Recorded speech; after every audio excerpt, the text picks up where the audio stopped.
J'ai baigné assez rapidement dans la photo, vers 15-16 ans par là, parce que mon père avait un copain qui s'appelait Daniel Wallard, qui était pharmacien, mais qui faisait aussi de la photographie. J'ai pris goût à la photo, ils m'ont acheté un appareil, je ne sais plus très bien ce que c'était comme appareil. Je sais que mon père avait un relais, je ne sais pas si c'est cet appareil-là dont je me suis servi. Et puis un petit labo, donc voilà, j'ai commencé comme ça. Et puis après, je suis venue à Paris pour passer mon bac. Et comme j'étais plus âgée que les autres, j'ai préféré bifurquer sur la photo. Et j'ai essayé de devenir l'assistante de photographe. Alors, j'ai d'abord été à elle en me disant, ah ben les photographes de mannequins, ils savent tout faire puisqu'ils manient un studio, flash, etc. Donc je me suis dit, je vais aller là. Et là, on m'a répondu, ah mais on préférerait que vous soyez devant l'appareil photo que derrière. Et puis les photographes, ils veulent qu'on sache transporter beaucoup de matériel très lourd et ils n'osent pas demander ça à une femme. Et puis, il faut séduire le photographe. Alors bon, tout ça m'a un peu découragée et je me suis dit, oh, bon, je vais demander à des femmes photographes. Alors j'ai demandé à quelques-unes et finalement, il y en a une qui a accepté, qui s'appelle Denise Colomb, qui est une femme qui a des frères qui sont les frères Loeb, qui sont des gens qui ont découvert Braque et plein d'autres, de Staël, etc. Et donc elle faisait des portraits de peintres. Et j'ai porté son matériel et j'ai fait ses tirages parce qu'elle n'était pas très technicienne. Et voilà, donc moi j'ai je suis assez rapidement devenue une assez bonne tireuse. Et je portais son matériel et je faisais ses tirages. Et je suis restée peut-être trop longtemps chez elle, 6 ans. Enfin bon, j'ai un peu appris mon métier là. Après, je suis devenue tireuse à Pictorial Service. Mais là, bon, tu vois, il fallait faire 100 tirages à l'heure, etc. J'étais un peu débordée, quoi. Et, et j'ai rencontré le mouvement donc dans les années 60. Le mouvement de libération des femmes. Je l'ai rencontrée dans les années 71 après avoir lu un article dans l'Idiot International où elles donnaient les réponses. Elles avaient fait un meeting à Vincennes et là elles avaient été extrêmement agressées par des hommes. Et elle leur avait répondu, alors par exemple, il les traitait de mal baisés, et elle disait « Ah peut-être, mais par qui sommes-nous mal baisés ?» Et j'ai trouvé leur réponse tellement drôle à l'occasion d'une petite annonce qu'elles avaient mise pour faire de l'Agiprop, disait-elle, du théâtre d'Agiprop. C'est un terme bolchevique, je pense. Et c'est du théâtre de propagande, quoi, tu vois. Alors, j'ai téléphoné au numéro qui était donné, et là, je suis tombée sur Cathy Bernheim, qui m'a dit, j'ai dit, alors très prudente, j'ai dit, c'est en tant que photographe que je voudrais vous joindre. Et elle m'a répondu, oh, mais ce n'est pas en tant que photographe que tu nous intéresses, c'est en tant que femme. Alors je me suis dit, oh là là, qu'est-ce que c'est que ces nanas, hein, ça fait boy scout, quoi, ou girl scout, quoi. Et puis, mais je suis quand même allée au rendez-vous. Et là, il y avait Christine Delphi, il y avait Monique Wittig, il y avait Cathy Bernheim, il y avait Anne Zelinski, etc. J'ai trouvé qu'il y avait des gueules assez intéressantes. Et donc, ben voilà, ça s'est enclenché comme ça, quoi. Et puis, comme je savais faire de la photo, je me suis dit, je vais archiver les manifestations de ce mouvement. Et je suis allée aux assemblées générales qui étaient très houleuses, très passionnées, tout le monde prenait la parole, ça se bousculait dans tous les sens, les projets, voilà, bon, c'était l'ambiance passionnée, ça m'a contaminée aussi, quoi. Je dois dire aussi qu'il y a eu une conjoncture entre ce que moi, en tant qu'adolescente, je ressentais de l'oppression qu'il y avait sur les jeunes femmes, bon, moi j'ai été très vite horrifiée par la façon dont les garçons se relationnaient avec les filles. Et j'étais dans un espèce de malaise qui était un malaise d'adolescente, mais qui était aussi un malaise de femme, quoi, tu vois. Le destin des femmes, ça me faisait peur, quoi. Et puis je me sentais pas du tout dans le modèle féminin. J'avais des pantalons, des cheveux courts, je grimpais dans les arbres. J'étais, comme on dit, tomboy avant la lettre, quoi. Et donc j'ai lu Simone de Beauvoir vers l'âge de 17 ans, et je crois qu'elle m'a sauvée de la folie, peut-être du suicide, je ne sais pas trop de quoi elle m'a sauvée, mais elle m'a sauvée. C'est sûr qu'elle m'a donné une cohérence à mes malaises, des mots sur mes malaises. Et voilà, donc il y a eu comme ça une rencontre entre mai 68 qui a débouché sur un mouvement féministe, et la photo que j'ai mise au service de l'archivage des manifestations du mouvement. Mes premières photos, ça a été les assemblées générales. Je ne sais pas d'ailleurs si ça s'appelait assemblée générale, mais enfin bon, tous les courants qui n'étaient pas encore vraiment dessinés, parce que par exemple psychanalyse et politique n'existaient pas à l'époque. Les féministes radicales ou révolutionnaires ne s'étaient pas encore étiquetées comme ça. Par contre, il y avait le courant lutte des classes, VLR, et des trotskistes qui venaient à ces réunions, qui étaient extrêmement passionnées, houleuses, où tout le monde parlait en même temps. Il n'y avait pas de chef, il n'y avait pas on ne donnait pas la parole. Tiens, tu vois, les doigts ne se levaient pas pour parler. Les filles, pas fait parler, hein. Voilà. Et il y avait des tas de projets. Et ce qui était intéressant, c'est qu'il n'y avait personne pour dire « Ah non, ton projet, on n'en veut pas. » Bon, tu vois, c'était le projet se faisait, on y allait ou on n'y allait pas. Mais c'est tout, il n'y avait pas d'autres critères. Personne ne disait « Ah non, c'est pas dans la ligne. » Voilà. De dos, il y a Monique Wittig. Ici, il y a Liane Moser. Je ne sais pas si elle était déjà au CERFI ou pas, j'en sais rien. C'était un peu Félix Guattari, Deleuze, des gens comme ça, quoi. Tu vois, c'était la psychanalyse alternative, un peu la... voilà. Et bon, elle, je ne me souviens plus de son nom, mais elle avait l'air, je pense. Vive la Révolution, ça s'appelait. C'était le journal, je crois que ça s'appelait Tout. Et puis, bon, là, il y a Annette Lévy-Villard, qui était aussi à Vive la Révolution, elle est devenue journaliste à Libération. C'était des assemblées générales qui se tenaient aux Arts Déco en 71. À partir de 71, le mouvement de libération des femmes qui commençait, hein, parce que avant il y a eu l'épisode de l'Arc de Triomphe. Elles sont allées déposer une gerbe à la femme, à la femme du soldat, plus inconnue que le soldat, sa femme. C'était quelle date, ça ? C'était en 70, c'était en août 70. Elles étaient très peu nombreuses, elles devaient être 10 ou 11. C'est un peu là qu'a pris forme un certain type de slogan rigolo qui essayait de parler à l'inconscient des gens, et c'est devenu la marque de fabrique un peu d'un certain nombre de féministes qui ont pris soit l'étiquette féministe révolutionnaire, soit qui étaient des individus comme Christiane Rochefort, voilà, qui n'ont pas pris d'étiquette, quoi. Ensuite, on est allé à une grève où il y avait une grande majorité de femmes qui étaient concernées, parce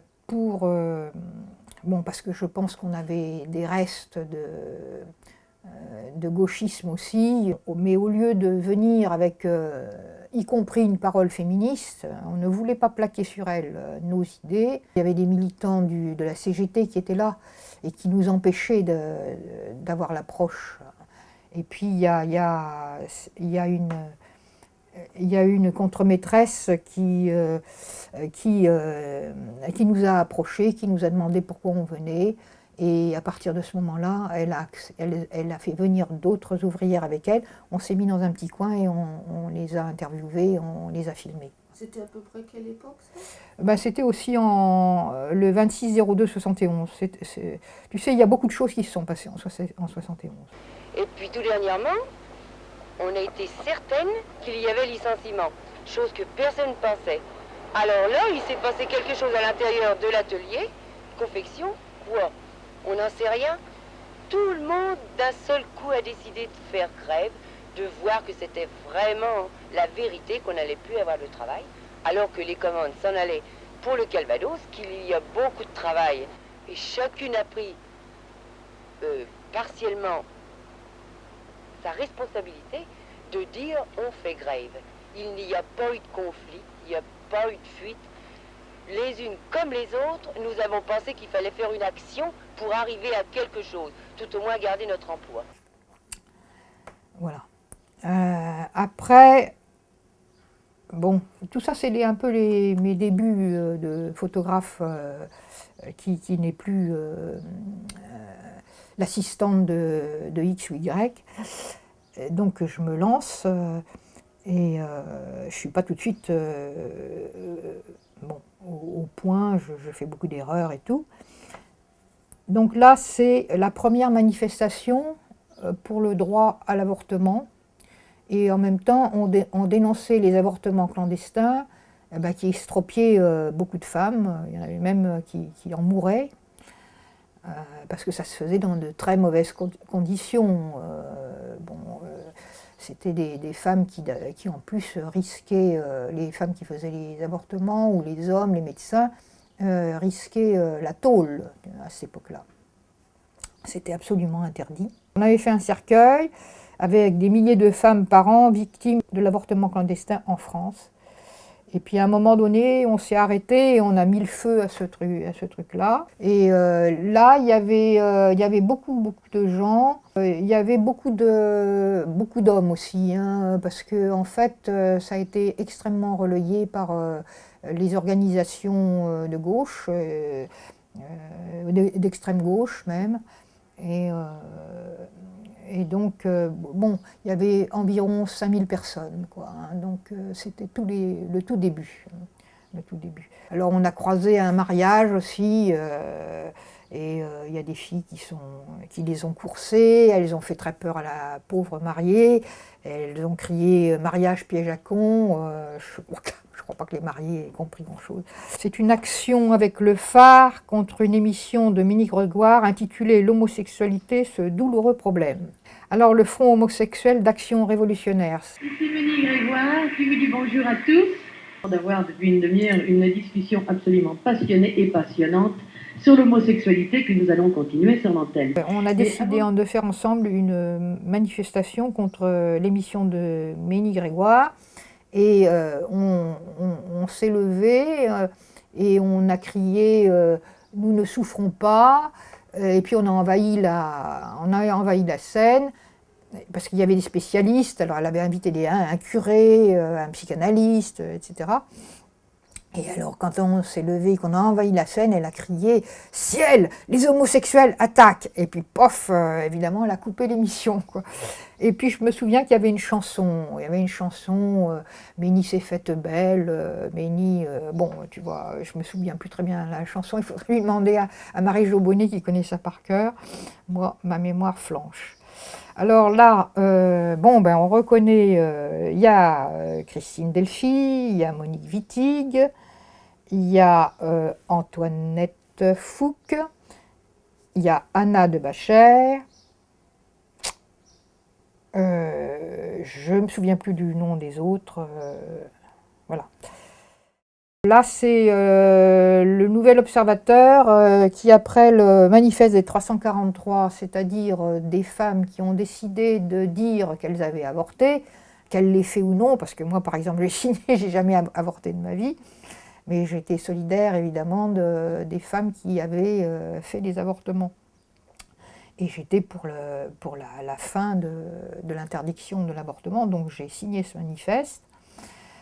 qui est paru dans le Nouvel Observateur.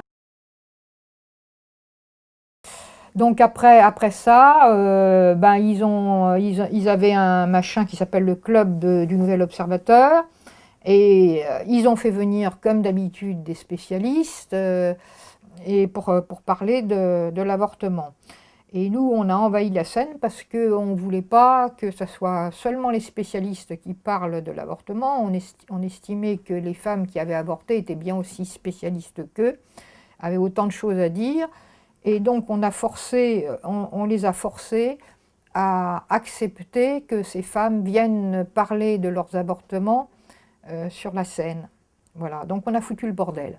Et le Nouvel Observateur, au lieu d'être furieux de ça, ils ont été contents parce qu'ils se sont quand même rendus compte que les spécialistes nous faisaient dormir, alors que tout ce remue-ménage rendait les choses beaucoup plus passionnantes, quoi. Donc, en fait, ils n'ont pas été si mécontents de ça, de notre intervention. Un peu houleuse, quoi. Voilà, bon, alors, je ne me souviens plus si c'était avant ou après. On a fêté la Commune de Paris. Et là, on a commencé beaucoup à prendre l'habitude, mais enfin ça avait déjà commencé avant, à faire des chansons assez rigolotes. Bon, je te montre, j'ai choisi 2 photos là-dessus. Là, il y avait les filles de Vive la Révolution, autour de Françoise Pic. Françoise Pic est ici, hein, qui va devenir une historienne du mouvement, et de plein d'autres, enfin elle a écrit pas mal de bouquins, quoi. Et bon, il y a Annie Cohen aussi qui est là, avec ses lunettes noires. Bon, alors c'était pour rendre hommage aux femmes de la Commune, et on a chanté beaucoup de chansons. Nous, on avait fait un panneau sur la grève de Troyes. Il y a aussi un autre événement important qui s'est passé à ce moment-là, c'est qu'autour du groupe de Monique Wittig et de Gilles Wittig, des filles ont écrit dans le mouvement de libération des femmes, il y a des hétérosexuels, mais il y a aussi des homosexuels. Bon, bref, il y a des femmes non mariées, des femmes mariées. Tu vois, elles ont essayé de donner toute la diversité du mouvement, mais en insistant beaucoup sur le fait qu'il y avait aussi des homosexuels. Alors là, c'est une photo, c'est 28 mai 1972. On a fait une manifestation contre la fête des mères et le prix Cognac G. C'est-à-dire, le prix Cognac G, c'était un prix qui était donné aux femmes qui faisaient des familles nombreuses.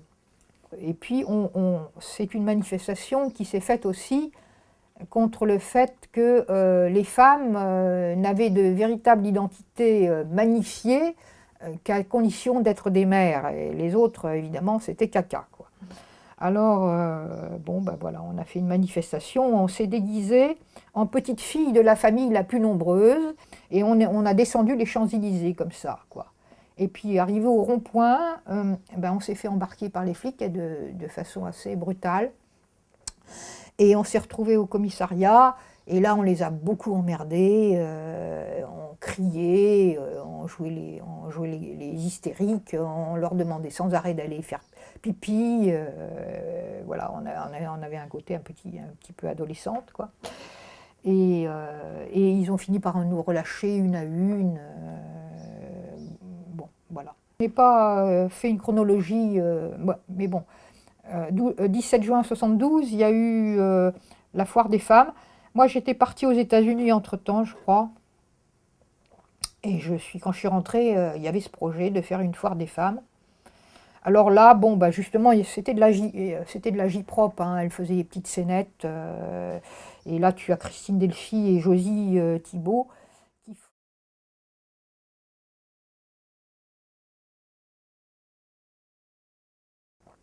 Après, on a voulu lancer l'idée d'une grève des femmes et on avait appelé ça, on mettait sur les affiches qu'on détournait, on faisait grrr et rêve des femmes. Et ce que je trouve marrant, c'est que quand il y a eu une manifestation récente là, grève générale, c'était marqué rêve général. Bon, donc ils ont, je ne sais pas comment c'est passé, mais c'est passé, quoi. Alors c'était en fait beaucoup plus pour répandre une certaine idée, et ça n'a pas beaucoup, ça n'a pas été très important à mon avis, dans les choses, manifestations féministes. Je ne sais pas très bien ce qu'il en reste, je ne crois pas qu'il en reste grand-chose. Mais bon, nous, on s'est bien amusés. Et puis surtout, ce qui était frappant, c'est de voir l'agressivité que ça a provoqué chez beaucoup d'hommes qui ont mis des graffitis vengeurs. Voilà, ça a provoqué beaucoup Et le d'agressivité. principe, c'était quoi de cette grève des femmes? Eh ben, c'était de faire une journée où les femmes ne feraient plus à manger, ne feraient plus la part de travail domestique qui leur incombe, feraient des conneries si elles étaient secrétaires, mélangeraient tous leurs papiers, taperaient mal à la machine. Voilà. Et il y a des filles qui ont pris ça au sérieux, qui ont fait vraiment leur journée de grève. Et je crois que ça n'a pas été très drôle pour elles. Il y a eu des retours de bâton assez durs, quoi, pour elles.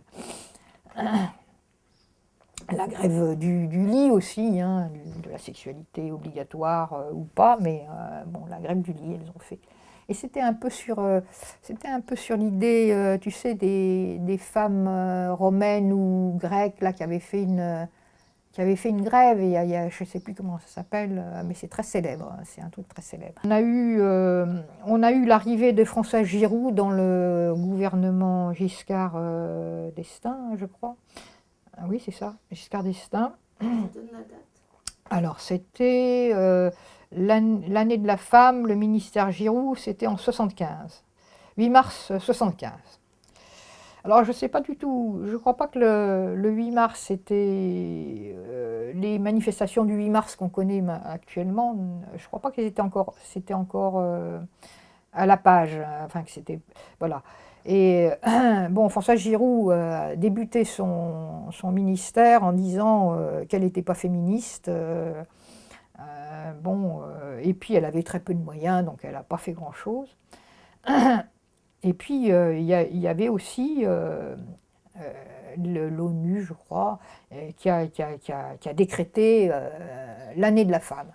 Alors on s'est beaucoup moqué, on a dit 1975, année de la femme, 1976, année du chien, le plus fidèle ami de l'homme. Après, il y avait l'année du cheval. Bon, voilà, tu vois, on a décliné un peu ça en se fichant un peu d'eux. Et on a dit Giroud à la barre du vaisseau fantôme.